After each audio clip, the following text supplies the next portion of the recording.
Cloudcast Media.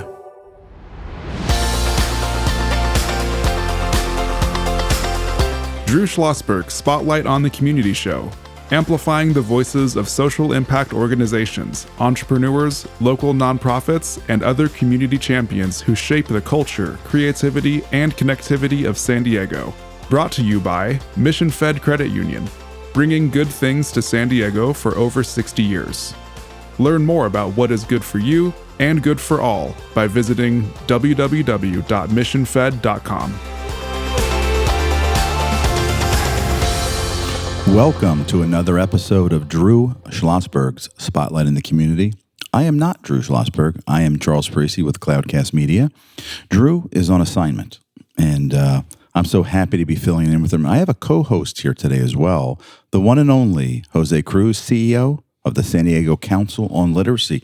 Jose, great to share the mic with you this morning. Yeah, this is fun. This is going to be a great show. You're going to become like you're in the studio all the time. Hey, I can do that. And when I say studio, we are talking about the Mission Fed Studio, the gorgeous, unbelievable Mission Fed Studio in Scripps Ranch, the incredible sponsor of Spotlight in the Community, organization that does so much for San Diego for over 60 years. But, Jose, this is going to be a great episode. Yeah, and wonderful. And just I'm learning, listening, and learning with our listeners. Now, before I introduce the guests, let me just tease the guests, our audience, a little bit by saying, I believe that this episode combines two of the favorite things in America: dogs and our veterans.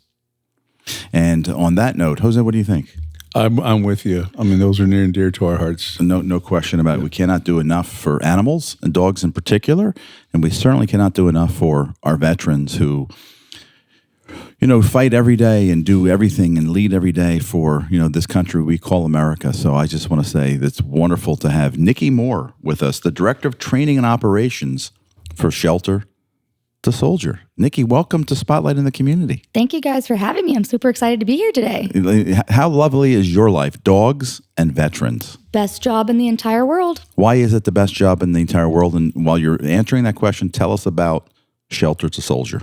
Yeah, so what Shelter to Soldier does is we are a nonprofit organization here in San Diego County, and we rescue dogs from shelters, rescue groups around the county, really anywhere in Southern California, and we train them as psychiatric service dogs for veterans that have been diagnosed with any mental health disorder, so PTSD, traumatic brain injury, panic disorder, depression, anxiety, and military sexual trauma. Incredible. So you find the dogs all over the county? We look everywhere from LA to Tijuana for our dogs.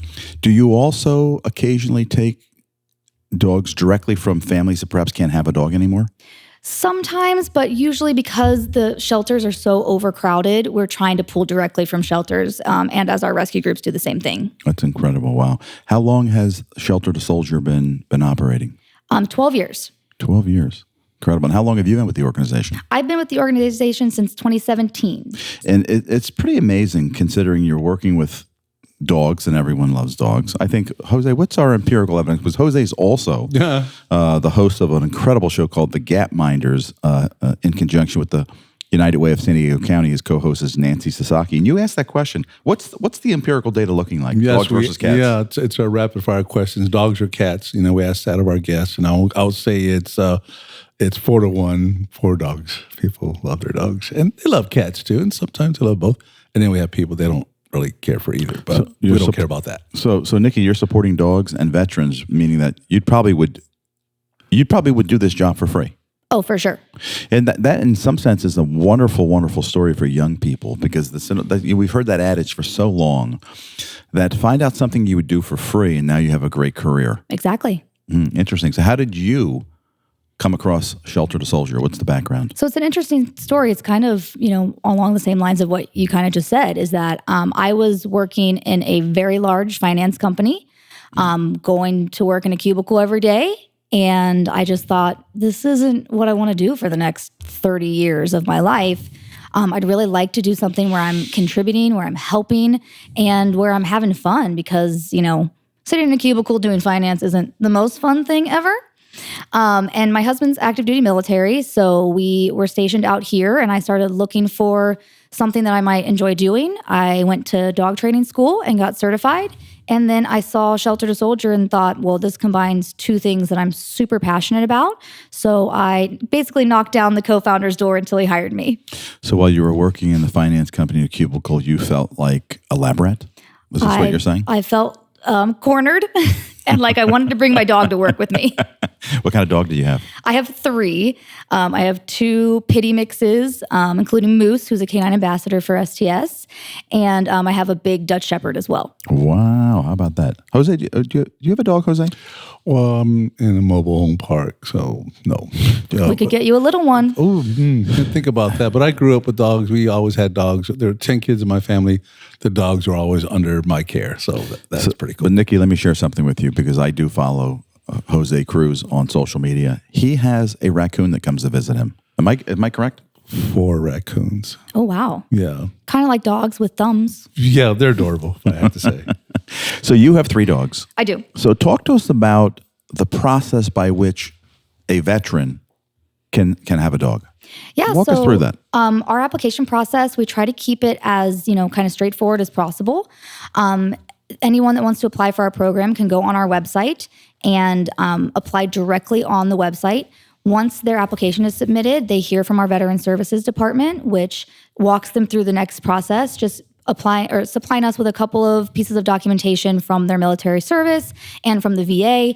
And they have to have a letter of recommendation from their mental health provider saying that they, should have a service dog. After we have all of that, we approve them, and then we have them start speed dating dogs. Whoa. Speed dating dog. Yeah. I've never heard that before. Yeah, let's create that visual for Right. our How does that audience. work?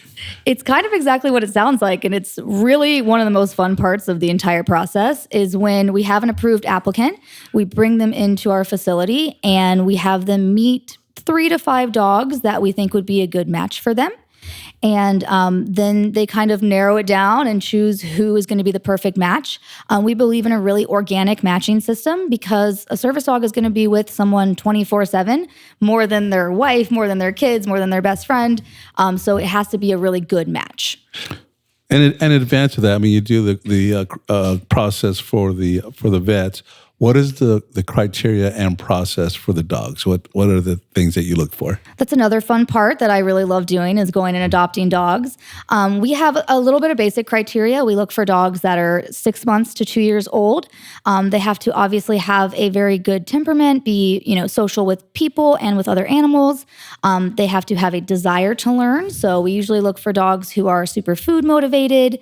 And then, the dogs that are at shelters that may be dropped off because they, chewed up the lazy boy sofa, are exactly the type of dogs that I like because they're just kind of telling us they need a job. And this is there any greater job for a dog than being with a human full time and helping? Well, if they chew up the lazy boy, perhaps we should approach Broyhill as a sponsorship of your organization. Right, there we go. There might be something there. Maybe they're really saying I prefer Broyhill. Maybe. That's right. So I'm going to go back to the speed dating. Yeah.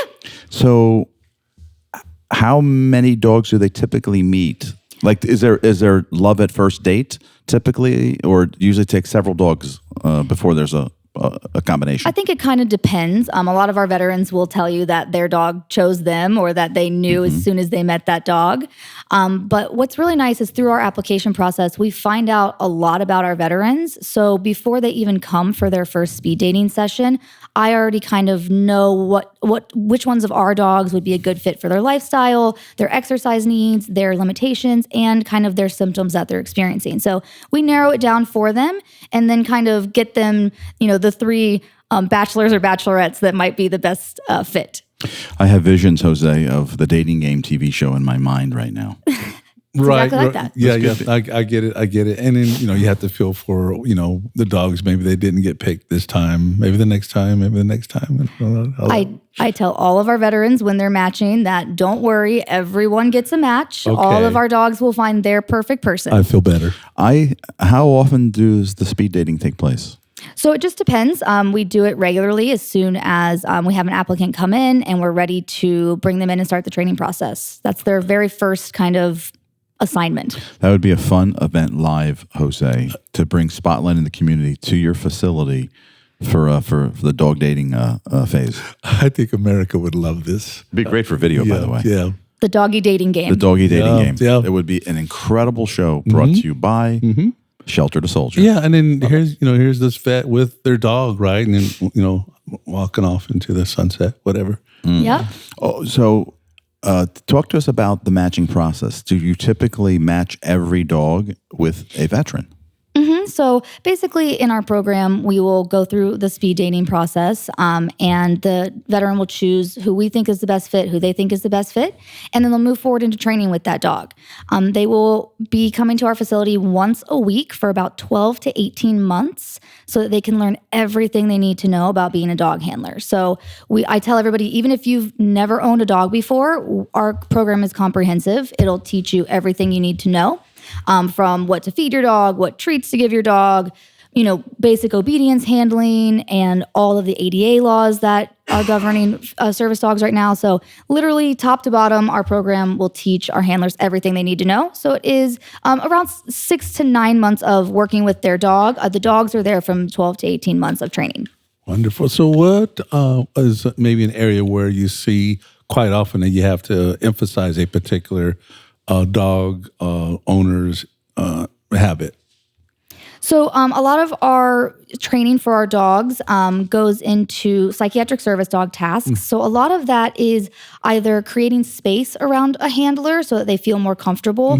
Think about, when you're in line at the grocery store and someone is close behind you, it can make our veterans a little bit uncomfortable. So their dog is able to provide space in a couple of different ways for them. We also do a lot of compression therapy. Behavior interruption for things like precursors to panic attacks, as well as a lot of nightmare and night terror interruption. Oh, that's incredible. Yeah. So you're listening to Drew Schlosberg's Spotlight on the Community show. We're here with Nicky Moore, who's with Director of Training for an incredible organization called Shelter to Soldier. Co-hosted today here with Jose Cruz, CEO of the Council on Literacy. And Nicky, when we come back after a brief break, I want to hear some of the really, really incredible stories that have touched your heart and talk a little bit more about how the community of San Diego can help you and how you interact with some of the veterans groups in San Diego. So we'll be back after a brief break on Spotlight in the Community. When you do your banking with Mission Fed, you get great rates on auto and home loans. That's good for you, but something good also happens for a lot of other people. We're not for profit, so we put money back into the community to help lots of great nonprofits to keep San Diego strong. So you're not just getting something good, you're doing something good. Come to Mission Fed. It's banking that's good for all. Brand amplification is the DNA of Cloudcast Media, and our code is the powerful blending of sound, voice, and storytelling to lift local brands and their communities. Whether it is our Brandcast, Schoolcast, or Causecast platforms, the unifying ethos is all about this community, the one you call home. If you dare to dream and want to explore the brand amplification of Cloudcast, a national leader in local podcasting and other Winfluence strategies, please visit us at cloudcast.us.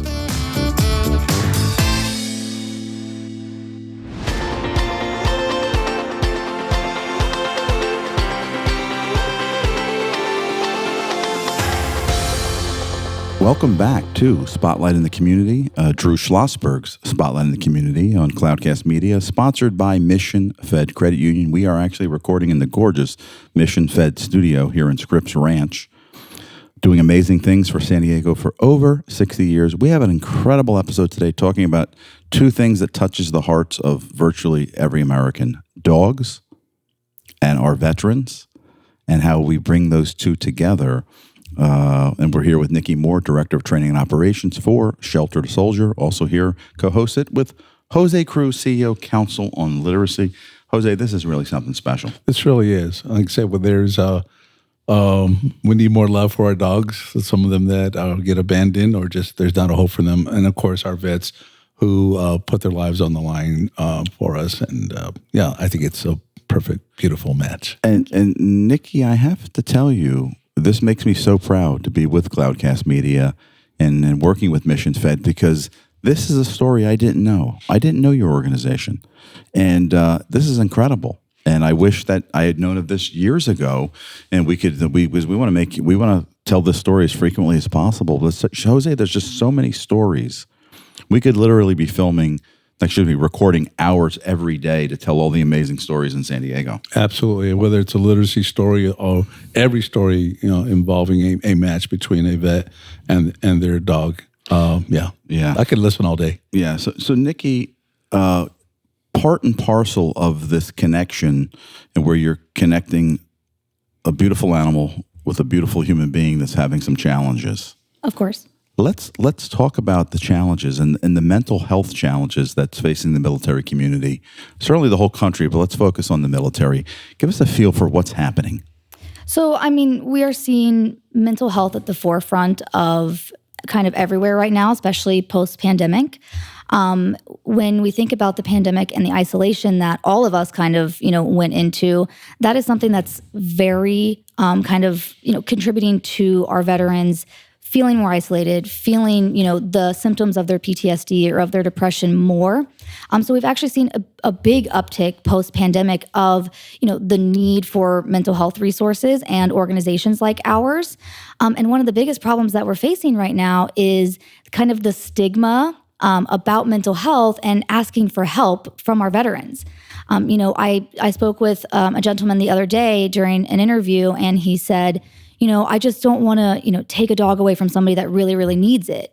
And I was like, well, you really, really need one. So there's plenty of dogs. Let's get everyone a dog that needs one. And I think that's so telling of, kind of the mindset of a lot of our veterans is that, they're more worried about their brother or sister next to them getting the help that they need, and they're not worried about themselves as much. Yeah, there's no question that we do a lot of work with students in podcasting. We spend a lot of time in school.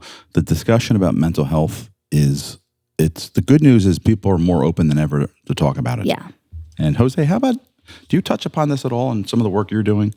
Well, yeah. There's, people have pride, they're trying to, they put up that strong front and such. And whether it's somebody who doesn't know how to read, or whether it's someone in the military who's having these feelings and they don't want their fellow vets to see that what they would call a weakness in them, which it's not that. Sure. So my question is, how much has that changed? Because I remember, and it was, maybe 10 years ago, learning more about this, and it's like, wow, you just went through battle.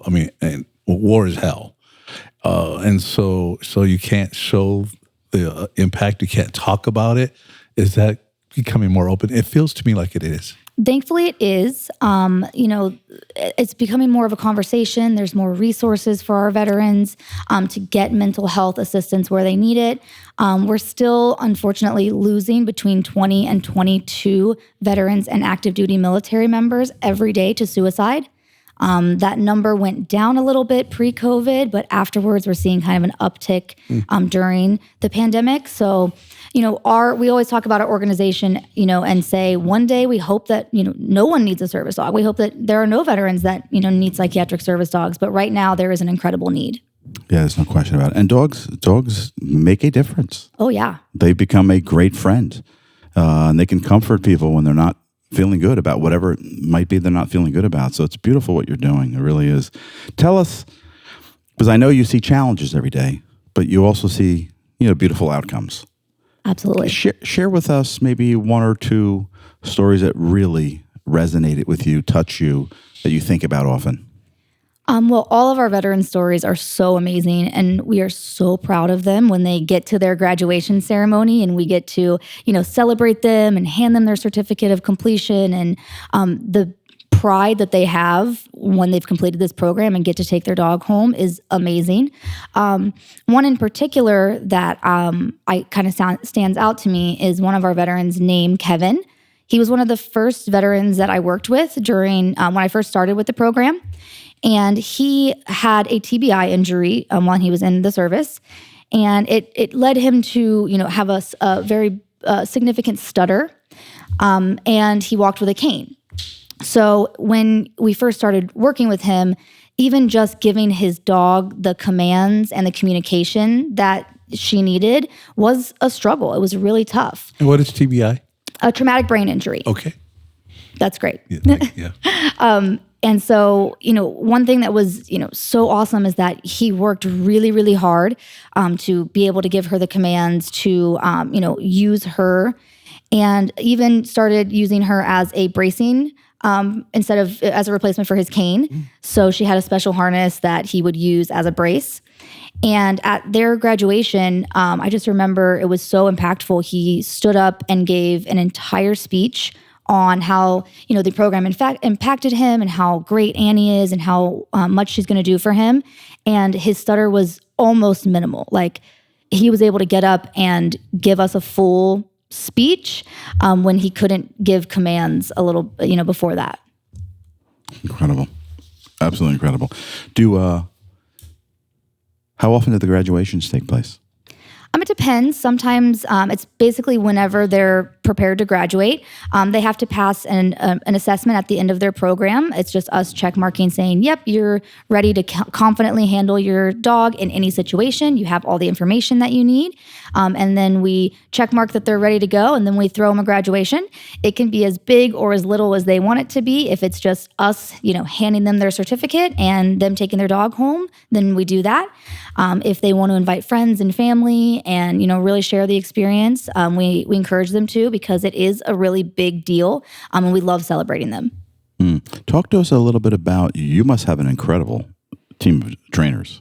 We do. So talk to us about the dog training that takes place. Yeah, so we have an entire team of dog trainers and animal care attendants that take care of our dogs. We have 26 dogs in training right now. So it takes a village to, get them all fed, get them potty breaks, get their treats and everything that they need. So we have an incredible staff. All of our trainers are working with dogs specifically on their training, as well as doing lessons with their veteran students. Do any of those dogs say the peanut butter box is here? Oh, yeah. Whenever we get donations that come in for treats, they know that Chewy box right away. They're I know that's in there. You know that commercial. Mm-hmm. Jose, do you know what we're talking about? No. Oh, my gosh. It's probably my favorite commercial. You're familiar with a brand called Chewy? A little bit, yeah. And by the way, Chewy, since we're giving you a little promotion here, you might want to consider sponsoring Shelter to Soldier. Yeah, I think that we'll take some smart. treats. Yeah. We'll take some treats. The box gets delivered, and one of the dogs looks out the window and says, "The peanut butter box is here," and the other dog says, "It's not the peanut butter box. There's no peanut butter in there." But he insists that it's peanut butter. Gotcha. They So love the peanut to see butter those. box comes regularly to Shelter to Soldier. We need to get Chewy to sponsor your organization. We have a wish list on Chewy that everyone can go and send us some treats and some goodies if they would like to. The word on the street is you had a $1 million donation recently. Was it Chewy?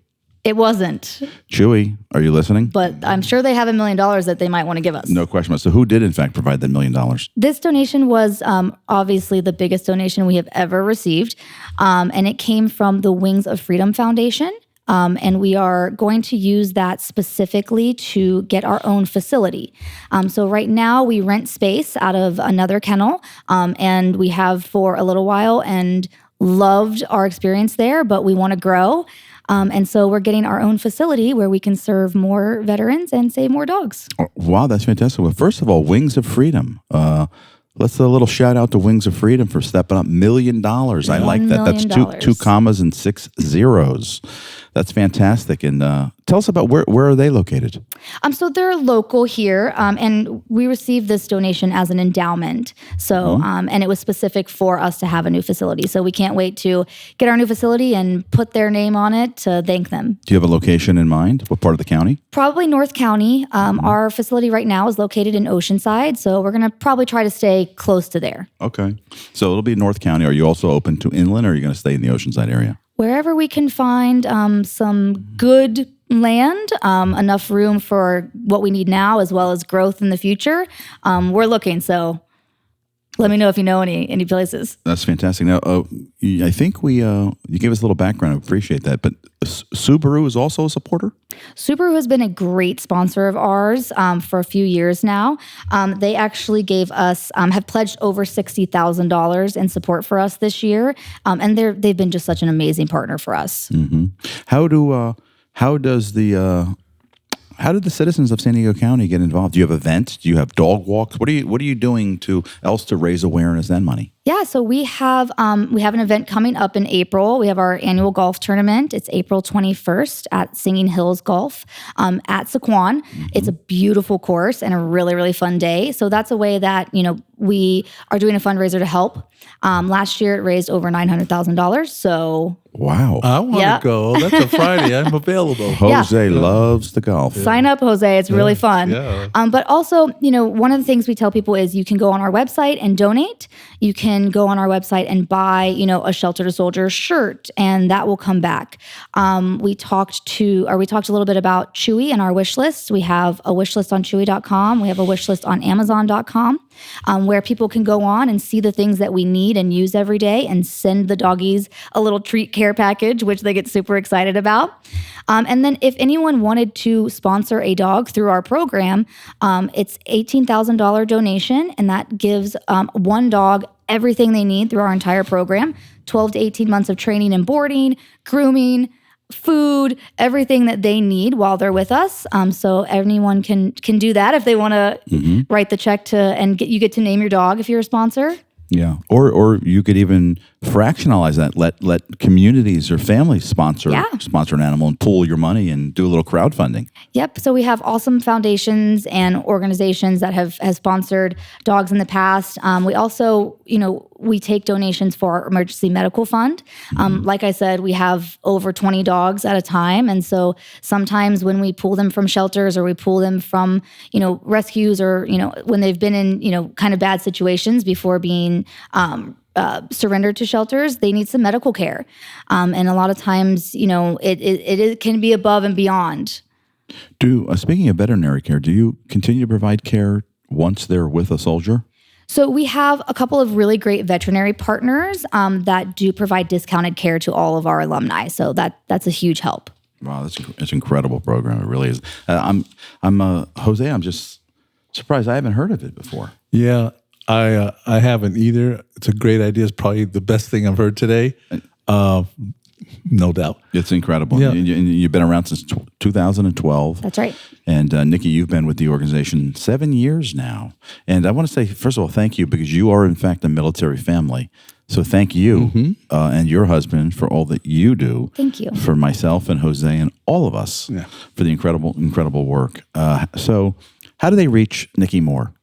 So you can get in touch with us via our website. It's www.shelter2soldier.org, and it's TO for two. And that's the easiest way to kind of jumpstart if you want to get a hold of us. Mm-hmm. Do you also allow the folks to reach out to you directly of an email? Absolutely. You can reach me at Nicky, NICKY, @shelter2soldier.org. Oh, that's great. Jose, any final comments or thoughts for our audience today? No, this just makes me feel good. I'm so glad to be doing this show with you and with Nikki.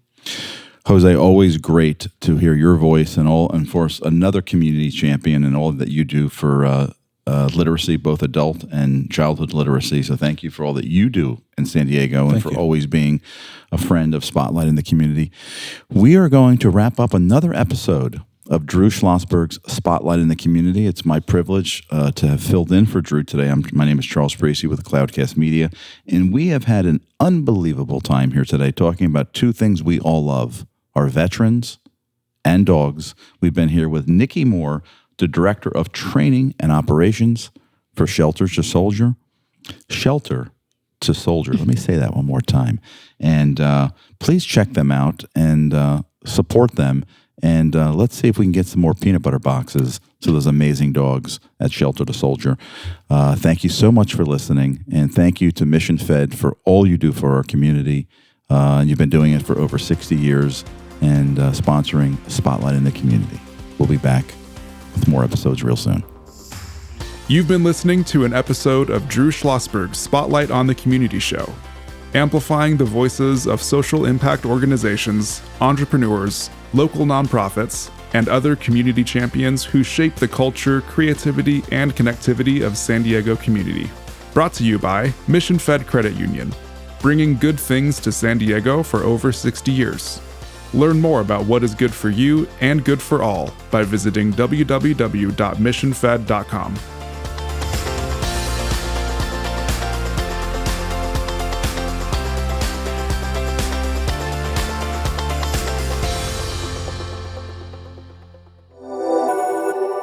Cloudcast Media.